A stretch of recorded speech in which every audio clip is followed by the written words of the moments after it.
Durante siglos, los historiadores se preguntaron cómo Leonardo da Vinci pudo haber imaginado inventos que no aparecerían hasta siglos después, pero lo que pocos saben es que en 2023 se halló un manuscrito escondido que sugiere una verdad imposible. Leonardo no era de su época. Bienvenidos a Mitos y Leyendas. Todo comenzó el 17 de marzo de 2023, cuando una restauradora llamada Isabella Mencini recibió una caja lacrada desde los sótanos del monasterio San Marco en Florencia. Una caja sin remitente, sin sello, sin fecha, pero con un aviso manuscrito que decía: a estudiar solo cuando el tiempo esté listo. Isabella no era una desconocida en su campo, había trabajado anteriormente en códices de Galileo y correspondencia de Rafael y jamás había visto un material tan antiguo, tan misterioso, tan cuidadosamente escondido dentro de un falso muro oculto detrás de una pintura que había sido movida por reformas eléctricas. Dentro de la caja encontró hojas de papel vegetal con escritura en espejo. La técnica típica de Leonardo da Vinci, pero con una diferencia sustancial. Algunas frases estaban escritas en un italiano del siglo XXI, aunque adaptadas al alfabeto toscano, y al lado aparecía un nombre que no pertenecía al Renacimiento. Ese nombre era Alexei Petrov y lo mencionaba más de 22 veces a lo largo del cuaderno como el mensajero de los cielos, como el hombre que hablaba con las manos y como aquel que llegó sin haber nacido, aún una figura tan improbable que parecía sacada de una leyenda. Pero Alexei Petrov no era un invento ni una figura simbólica.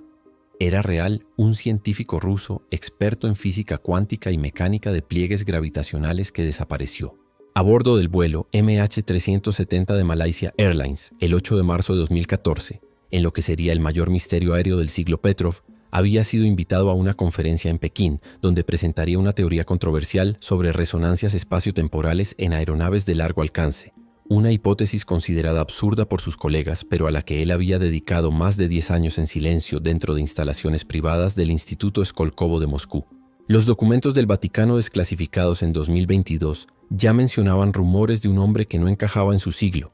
Alguien que hablaba de electricidad sin cables de máquinas voladoras, con hélices invisibles de órganos que podían trasplantarse y de artefactos que registraban imágenes sin necesidad de pinceles ni pigmentos. El diario de Leonardo contenido en la caja hablaba de un encuentro que cambió su vida una noche de otoño en 1481, en las afueras de Vinci, donde, según su relato, una tormenta geomagnética rompió el cielo y un objeto metálico negro en forma de ala descendió entre los olivos. De ese objeto emergió un hombre herido, vestido con una chaqueta sin botones, botas sin costuras y un tubo de cristal adherido al pecho.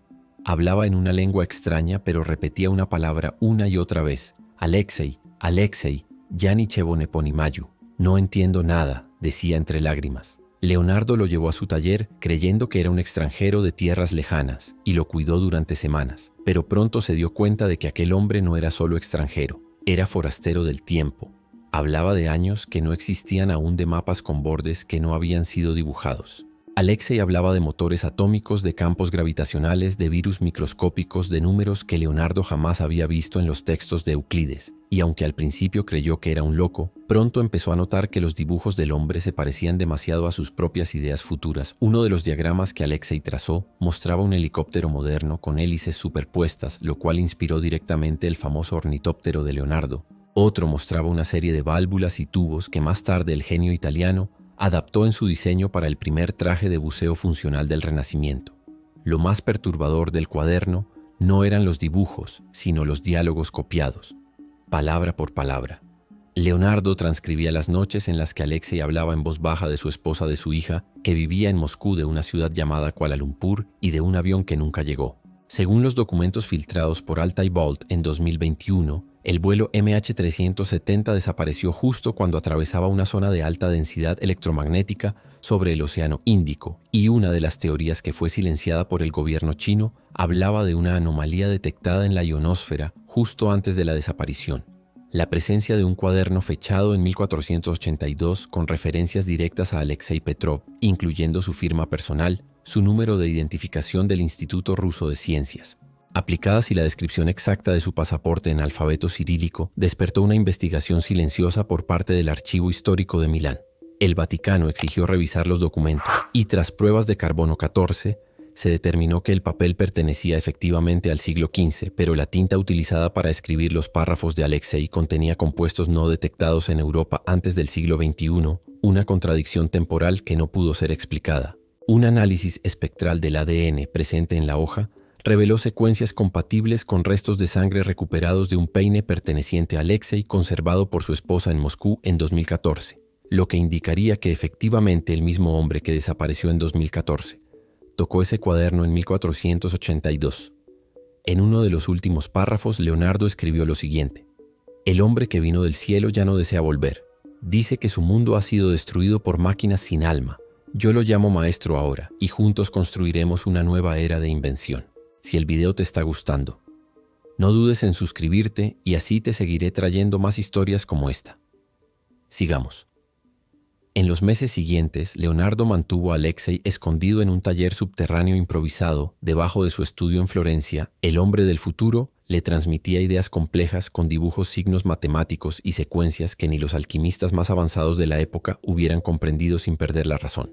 Leonardo comenzó a esbozar nuevas máquinas con una claridad sorprendente, como si ya no dibujara desde la imaginación, sino desde la memoria de alguien que había visto el resultado final. Su Codex Atlanticus empezó a llenarse de ideas nunca antes concebidas: torres que captaban rayos, antenas que transmitían sonidos sin cables. Alexei hablaba de guerras que aún no habían ocurrido, de armas que destruirían ciudades enteras con solo un núcleo metálico del tamaño de una sandía. Y Leonardo dibujó esferas rodeadas de números romanos que él decía que eran el latido de una cuenta atrás que aún no comprendía. Una noche Leonardo preguntó por qué no intentaba volver.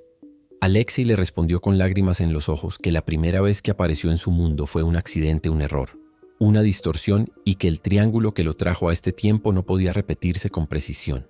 Dijo que el vuelo no cayó, sino que fue absorbido, que lo último que vio antes del silencio fue una figura geométrica brillante flotando a la derecha del avión con pulsos de luz oscilante, y que un zumbido profundo lo había partido de su cuerpo como una aguja sin dolor. Los recuerdos eran fragmentarios, pero siempre consistentes.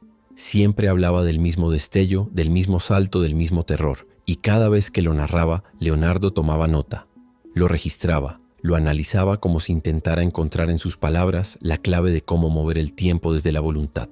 Según los escritos del códice Temporis Fragmenta, recientemente autenticado por la Universidad de Bolonia, Alexei y Leonardo intentaron construir una máquina de retorno basada en espejos líquidos y resonancias acústicas moduladas, un diseño jamás visto, antes que fue descartado por los siglos como un dibujo decorativo sin significado práctico. Los intentos fracasaron cada vez que Alexei intentaba reproducir las condiciones. Sufría convulsiones, sangrados nasales y episodios de pérdida de lenguaje, decía frases en ruso mezcladas con números binarios, y Leonardo solo atinaba a escribir el tiempo. Se resiste al tiempo, como si hubiera una fuerza impidiendo el regreso.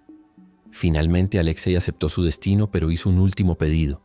Pidió que sus notas no fueran comprendidas hasta que el mundo estuviera listo, hasta que la ciencia pudiera confirmar su historia y que nadie intentara reabrir el triángulo sin saber lo que realmente había del otro lado. Leonardo cumplió ese deseo ocultando cada diseño en distintos códices en distintas ciudades en cofres sellados con claves ocultas entre pinturas y textos. Religiosos escribió bajo seudónimos, dejó pistas cifradas y firmó con símbolos matemáticos que solo podrían leerse siglos después cuando la humanidad estuviera cerca de la verdad. Según un documento hallado en la Biblioteca Vaticana con número de archivo 149 DT 333. Leonardo habría entregado uno de los diseños finales a un grupo secreto llamado Fratres Lumine, que luego desaparecería en el siglo XVII tras una persecución impulsada por inquisidores que confundieron sus diagramas con herejía mística. En 1939, durante la Segunda Guerra Mundial, el físico alemán Otto Hildebrand encontró uno de estos esquemas enterrado bajo una catedral en Bolzano. Lo tradujo y replicó parte del diseño, creyendo que era una forma de comunicarse con otras dimensiones. Pero su laboratorio explotó, dejando una marca radiactiva sin origen. El caso fue ocultado por la Gestapo y el archivo fue transferido al Instituto Kaiser Wilhelm de Berlín, donde permaneció sellado hasta 1962, año en que el Mossad lo interceptó y lo envió a Israel bajo el nombre código A.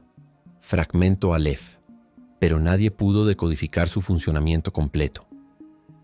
Décadas después, un estudiante de ingeniería cuántica llamado Dmitry Volkov encontró una copia digital del esquema gracias a una red de servidores olvidados en la URSS. Lo compartió en Reddit bajo un seudónimo y horas después desapareció sin dejar rastro. Su último mensaje decía: "El triángulo ya no duerme". En 2023, Tras el hallazgo del cuaderno en Florencia, un análisis de metadatos reveló un mapa oculto bajo una ilustración de Da Vinci mostrando 3 puntos equidistantes sobre Eurasia formando un triángulo perfecto entre Mongolia, Armenia y el norte de Italia. Lo llamaron Triángulo Da Vinci, aunque nunca fue confirmado oficialmente. Isabella Mencini desapareció poco después de entregar las páginas a la universidad. Su auto fue hallado sin señales de violencia en un campo abierto cerca de Vinci, con una frase escrita en el parabrisas desde adentro: "No están listos para el cruce", como si alguien la hubiera advertido. La historia se filtró en foros de conspiración en marzo de 2024 con capturas del manuscrito ADN comparativo entre Alexei Petrov y restos óseos atribuidos a Leonardo, confirmando un 87% de coincidencia genética con la familia viva de Petrov en Moscú, dato que fue luego negado por las autoridades. Un documento final publicado por una fuente anónima muestra una carta de Leonardo fechada en 1519, 2 días antes de su muerte, donde escribe: "Él me enseñó todo lo que seré después de morir, y si alguien más encuentra esto, no intente devolverlo. Su tiempo ya ha sido quebrado". Hoy la historia permanece como uno de los relatos más inquietantes y plausibles de un viaje en el tiempo silencioso. Uno que no necesitó máquinas ruidosas ni portales con luces. Solo un salto invisible y un genio atrapado en el siglo equivocado, cambiando el curso de la historia desde adentro.